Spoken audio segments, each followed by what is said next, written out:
back in the old chair here, feeling good, feeling ready. Welcome back to C-SPAN Center, your source for all the hottest in political action. Geez, it's fall already. Seems like 2 minutes ago we were making burgers on Memorial Day, but it's time for the political season to really get underway. Can't you just feel the chill in the air? I wish I could, but I can't, actually. It's the post-climate change fall season with temperatures dipping all the way below 80 in parts of the country. And the action is even hotter, especially in the Foreign Affairs Conference. In a surprise move, the Obama team is trying to put the Syrians on their schedule. Here's their captain announcing it. After careful deliberation, I have decided that the United States should take military action against Syrian regime targets. We've seen this sort of thing happen before, haven't we? This is just the kind of away game that ruined the record of those George Bush teams starting back in 03, remember? The entire Republican division has never recovered from that loss. Nope. You can't take chances on the road. No, you cannot. Now, the Obamas want to go into some of the most hostile turf there is. They've told their fans that they can win this thing with nothing but the long bomb. Yeah, but they're still not ruling out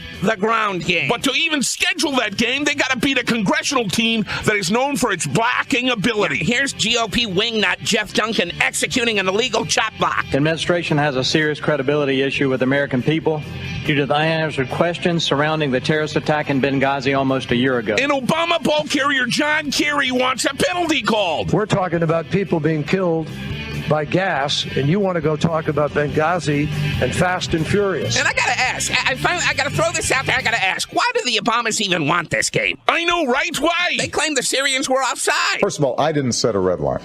The world set a red line. Uh-oh. Very iffy. Uh-oh. Very iffy. This is one time they might want to think twice about trying to go all that way.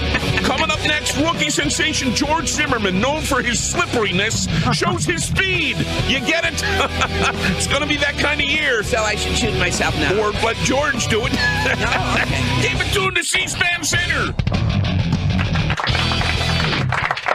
Yes, George Zimmerman got pulled over again. Ariel Castro, by the way, was killed in prison, or he killed himself. We don't know.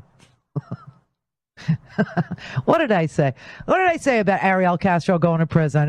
Did anybody think he would last there for, well, what did he get? He got life plus 1,000 years. All right, so he's already done life. So all he has to go is 1,000 years more. Yay, good for you. Yeah.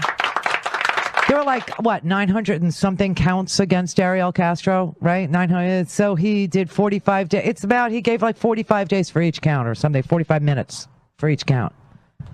Good. Yes, justice was done. Yes. So with all the killing, let's have a war. Why not? It's just, so here's what's in the paper today, just so you know. The first, and like I said, the Snowden documents, everybody paid attention to Snowden, the story, instead of Snowden's documents. But one of the things that I was reading in the paper when I was gone was that in the Snowden documents, there was information for us to know that $52 billion plus was spent on a black budget, meaning our intelligence agencies. We have 16 of them now, thanks to W. We used to have 15, but then he added Homeland Security. So now we have 16, and then he added the DIA, right? Oh, yeah. So I don't know. We have 16, 18, 20, whatever. But the CIA apparently has been training the rebels in Jordan for quite some time now, probably since last year when chemical weapons were first used in the country of Syria.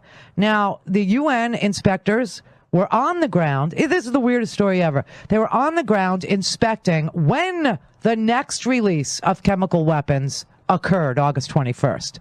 Now, if you were Assad and you weren't losing and he wasn't, why would you release chemical weapons in the presence of UN inspectors? The whole thing makes no sense. It really makes no sense. But what we've been doing, apparently this whole time, is we've been training hand-picked rebels. They've been trained and armed by the CIA. They are in Jordan. And as of yesterday, it's amazing.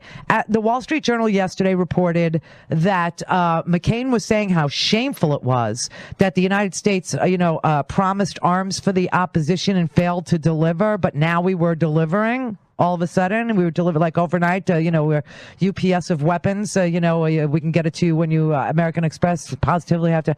No, and it turns out that we've been training rebels for a very long time in Jordan, and that the first cell, and this is what they called it in the paper today, the first cell of 50 rebels trained and armed by the CIA in Jordan have begun to cross over into enemy lines.